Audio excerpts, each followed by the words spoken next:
I'm Jessie, and this is the Knit Up and Dye podcast, episode 6, Casual Day. I didn't expect to be filming today. I think I've told you in episodes past that we are having some home renovations done. There have been a lot of crazy changes. Nothing really has changed with the plan, but the schedule keeps bouncing around, and so today should have been a work day, and it's not. It may be a little bit echoey in here today. We had to move a lot of furniture around in order to prepare for the work that needs to be done, and I apologize if it's echoey. Hopefully this week the work will get done and I'll be able to get back to regular schedule and be a little bit more exciting about what I have to offer to show you. So today is just going to be really laid back, and I'm going to show you kind of the yarn that I've dyed recently and talk a little bit about the techniques so that maybe you can play with it and reproduce it at home. Chris from Wisconsin, hi, thank you for writing to me. Chris asked me if I do any rovings. I don't. I've never dyed roving before. I'm not a spinner. I'm not familiar with quite roving. I don't know much about roving. I've played with spinning a little bit. My concerns with dyeing roving, because I don't use roving and I don't have it to play with, is that I would felt it. That's my concern. So I haven't really tried it. That may be something that down the road I may give it a try. Certainly if you're looking for hand-dyed rovings, I strongly suggest checking out Shannon at Supernatural Yarns. She's the one that I buy so many sock yarns from, and her colorways are gorgeous. And if you have questions about dyeing, she is always really open and receptive. I wouldn't have my dye company without her. She encouraged me, and I am just one of her biggest supporters, and she has been one of mine.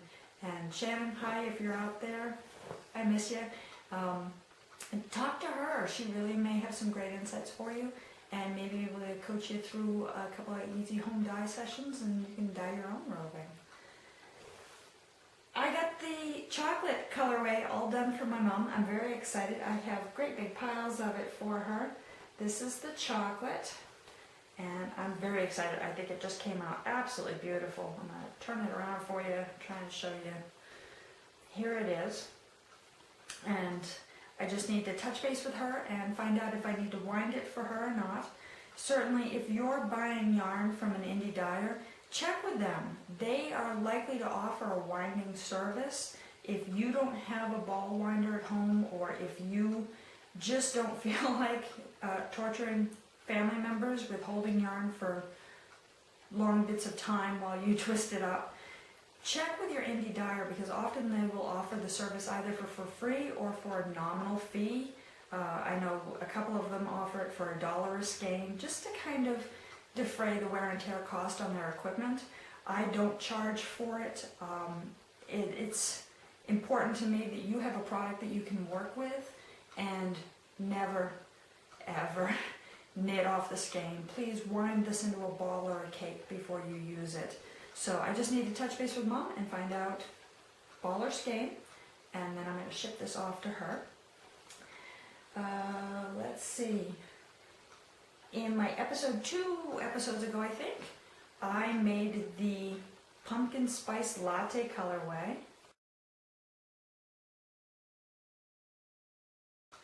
Here's another dye of it. This is another batch of it that I've done, because it sold out so fast. I made more. This time it's not on my flamenco base, which is my cashmere base. I'm currently out of my cashmere. This time it's on my hip hop base, and it's 100% superwash merino. There's 100 grams. It's 400 yards. It is squishy wonderfulness, and I will have this up in the shop for you as quickly as possible. I know this became a very popular colorway, and I had a number of people contact me and say, where is it? I want some. So I'm making more. It's coming. I'm just going to pad myself here with all kinds of yarn while I dismantle my pile here to show you. This was a half wall pour. I demonstrated that I poured one color on one side, the other color on the other side of the pot, and they blend in the middle, and they make these beautiful colors as they blend. I recently did another half wall pour. This one I am calling Daybreak.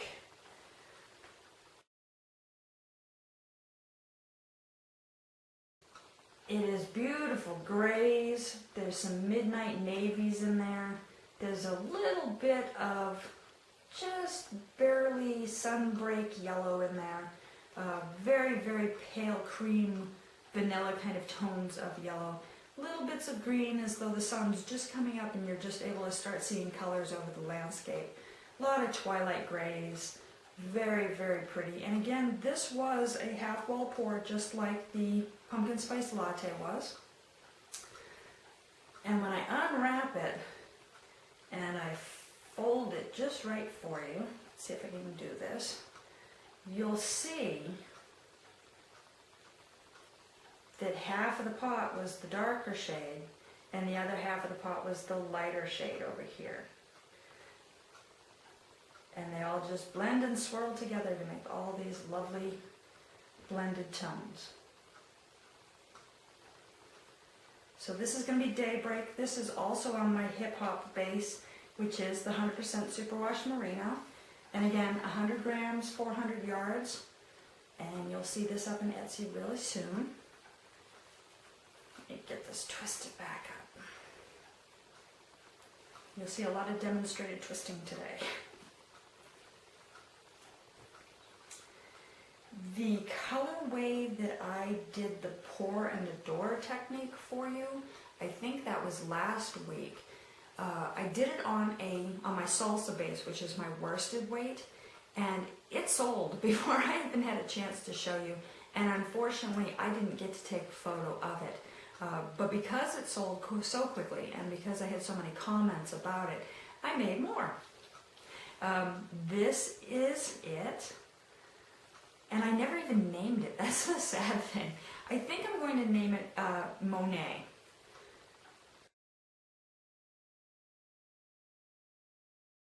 And it came out just beautiful. There are these lovely purples, blues, and greens. Everything from a moss to a spruce to a forest green. Blues range from a nice mid-cadet blue out to baby. And the purples range from a lovely lilac out to a violet. And they all just blend together beautifully in this wonderful water lily kind of harmony. I'm going to untwist one for you and kind of hold it up so that you can see some of the colors a little bit differently. Let's see if I can do this for you. Just to give you a different idea of the fields of color.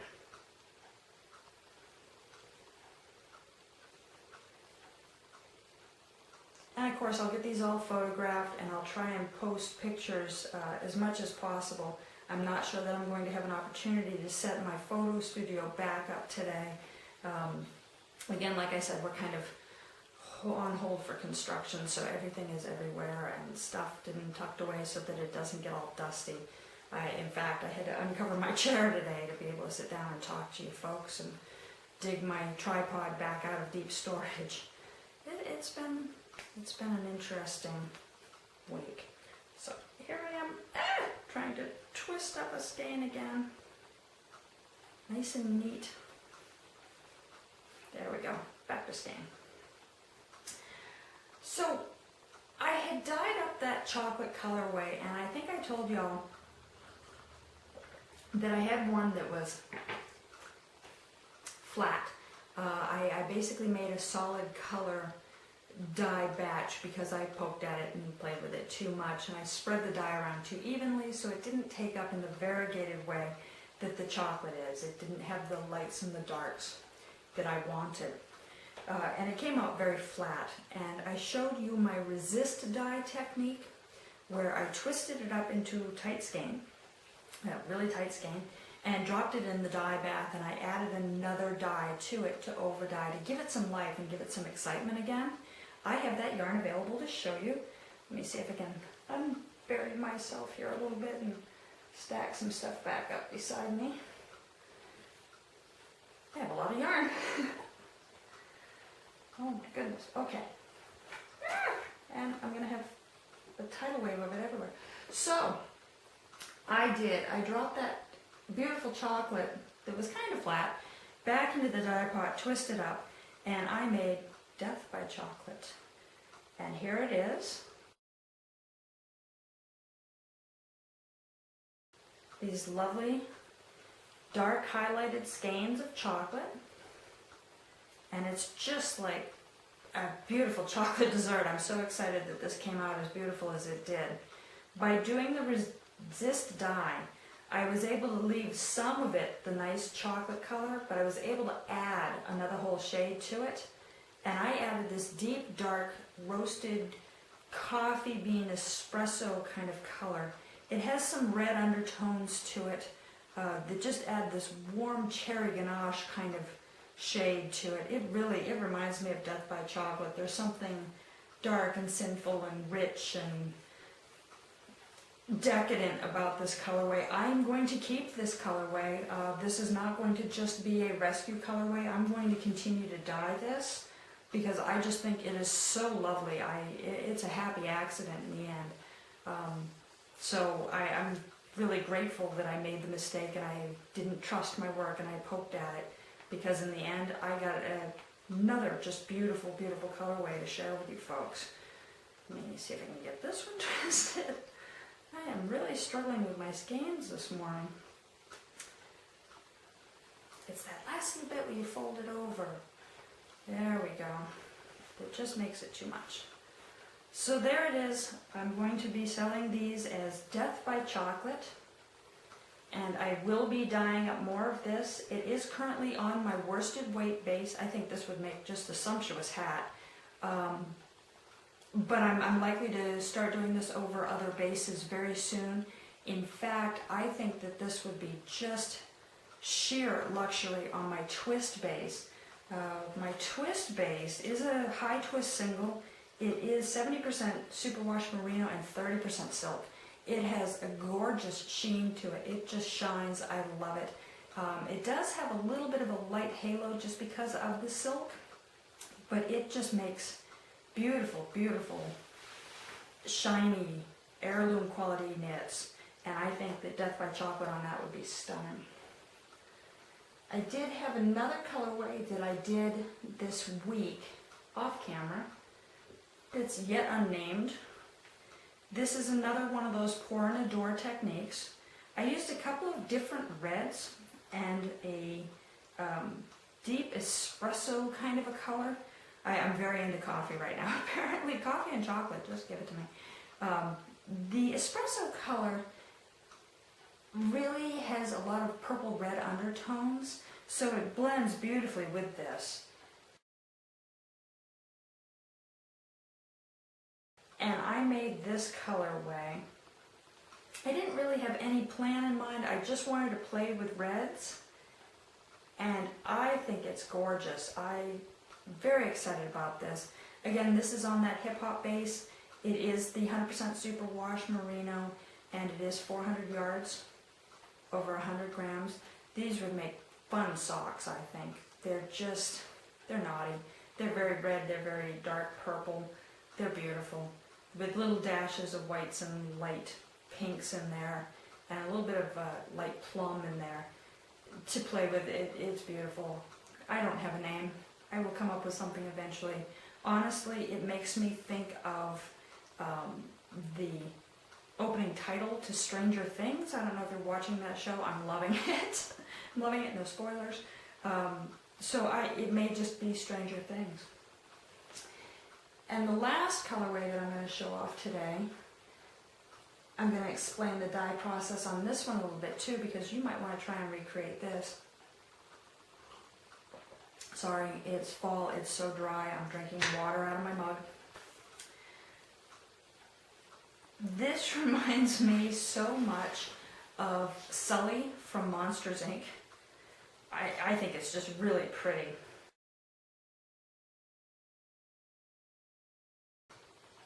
This is on my twist base. Again, 70% superwash merino, 30% silk. It has a lovely sheen. It really is shiny. I don't think the camera picks that up so well. But this technique, this modeled coloring, is actually my resist dyeing again. And if you look carefully, you see how there are bands of color that are dark, that is the yarn that was exposed in the dye bath when I had it twisted. So I put this in raw, twisted really, really tight. Twist it back up. I put it in raw, twisted really tight, and I let it soak, of course, and then I added a really dark, heavy dye, which you see as the teal. And I let that set until the dye was just starting to be translucent. I could see through the bottom, but the water that was there was still very much the color of the dye, at which point I reached in and I untwisted the skein, allowing the dye access to all of the rest of the yarn, and all the excess dye wrote in on the yarn as this lighter teal color. And so it became this beautiful tonal, but with high contrast. And this is really quite simply done with just that resist technique. It doesn't take any great expertise to do it. The spots on it of darker versus light are going to be uneven. They're not going to be heavily patterned because the dye exposure is so random. When it's twisted, it only gets to touch the outside of the twist. When it's untwisted, then it can access the inside of the twist and the inside of the core of the twist. And this just made this beautiful, beautiful tonal yarn. I'm very, very excited about it.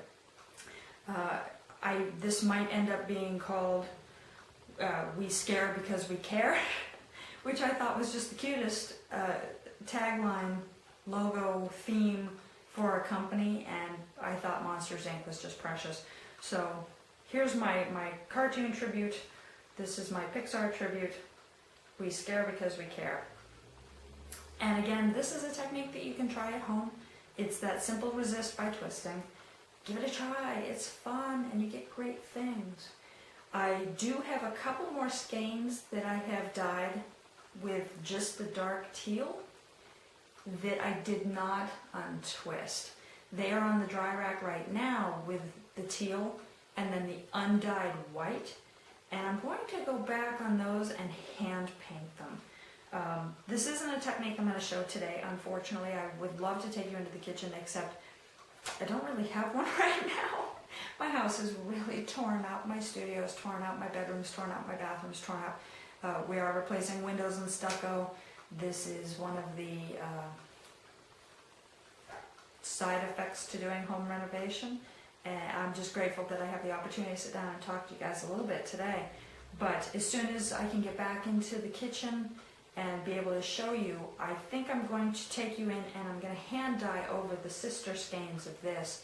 And ultimately my goal, and it's a goal, is to make like a steampunk colorway where I'm going to go back in the white areas and I'm going to put in a brass copper kind of a color like this. I think these done right would be very pretty together, and if they overlap a little bit, it'll just look like aged and exposed metal. It's a plan. But what happens in the dye pot is magic, and it's magic that we don't necessarily have full control over, and this could go horribly, horribly wrong, and I may end up with some lovely dark brown or black yarn with a lovely sheen. But I'm going to give it a try. I like to explore and experiment with it, and I just really think that a good dark shade of this rust and this orange would be, well, this rust and this teal would be lovely together. So we'll give it a try. We'll give it a try. So that is my my hope and my goal for you for maybe the next episode, maybe the episode after, if I don't get too antsy and decide to try it without the camera. I did get a little bit of knitting done this week. It was primarily all on the Christmas presents, so I have nothing I can show you. I do have my test knitters hard at work. Bex, thank you. I'm getting all of your feedback and all your edits, and I need to sit down and work on that and apply those so that we can convey to everybody how to knit this. Thank you. I appreciate you so much. Jerry, thank you for volunteering. I really appreciate it. Anybody else who's interested, I do have one more slot open. You're welcome to contact me. Even if you're just only remotely interested and want to know what the project is, as long as you don't tell the recipient what I'm doing, I'll let you in on the secret. I did not touch my blanket this week. I touched my sweater this week, but my progress is embarrassingly nominal. I think I only put maybe 4 rows on it. Like I said, this week we had dates that we thought that they were going to be here at the house, so I tucked everything away so it wouldn't get dusty, and then there was a reschedule, and then there was a reschedule, and I just have been stressed and exhausted, and those are the best times to knit, but it was all tucked away, so I haven't. What I have done is been thinking a lot about new designs. It's given me a lot of Pinterest time, it's given me a lot of Instagram time, so I've really just been out trolling around and looking at different stitches and different designs, and I've got a couple things brewing in the subconscious that I'm very excited about. I desperately would like to design another man's hat. I have 2 or 3 designs that are out there, and they always garner a lot of attention at this time of year. I think men are a little bit more difficult to knit for. We can't knit them lacy shawls generally. Knitting has a tendency to be kind of feminine looking, and it can be beautifully masculine. The trick is making it look masculine. And it's one of the hardest things. I'm a huge fan of Project Runway, and you have all these designers that come in and they can make ball gowns and dresses and skirts and all these beautiful options for women. And as soon as they bring in a men's clothing challenge, everybody locks up and panics. And I think it's just men don't have as many fashion options. So I look at it as this beautiful challenge to make something handsome, something attractive, something appealing, and something distinctly masculine. So I'm playing with that right now. I really would like to produce another men's hat. I'm also looking at a cowl. I bought that beautiful black yarn when I was up in Taos, and I really want something for myself. And sure, I could go grab a pattern, follow somebody else's instructions. There's some lovely, lovely designs out there, some really beautiful, beautiful designs, but I really like the challenge of coming up with something new, something that's distinctly mine, something that when people go, oh, where did you get that? I can go, I made it. And I designed it. And I could have dyed the yarn. I know, that sounds really stuck up and snotty. I just really love that it's fully mine. I am not against other people's patterns at all. I'm not against other people's yarns. Obviously, the collection of Shannon's yarns over there is embarrassing. I have so much of her yarn. It's just that for this particular project, I'd really like to design it. So I've got ideas churning, and I'm playing with them. Gosh, I'm not sure what else I really want to talk to you about this week. I'm so grateful for every one of you. I'm so grateful every time I see I have a new subscriber. Thank you. Hello. I hope I keep you coming back. I'm so grateful every time somebody contacts me and asks me a question or comments on my podcast. Thank you. If you have something that you'd like me to discuss, let me know. Chris, I'm sorry. I wish I could show you roving dyeing. Chris did also ask me to demonstrate some hand painting, and like I said, I will be doing that on the sister skeins of this. And certainly that won't be the only hand painting I do. Hand painting is as varied and creative and fun and unique and distinct as anything can get. It's like all your art classes in elementary school wrapped together, because you get to use sprays and brushes and just anything that you want to apply that dye, stamps, anything you want to apply that dye onto yarn. So the sky's the limit with it, and I can show you hand painting every day for the rest of my life, and every single skein would come out differently, even if I distinctly tried to copy one skein to the next. So that's exciting, and I'm looking forward to showing that to you. And Chris, thank you so much for asking for that demonstration. I will get that to you, I promise. I think that's about it this week. I'm going to go and shove a bunch of things aside on my counter and make some cookies. And I hope to see you guys next week. Certainly if I don't, it's clearly because we're under construction and I just don't have the time or the space or anything clean enough. But I will be back. Thank you for joining me. You guys have a great week. Bye.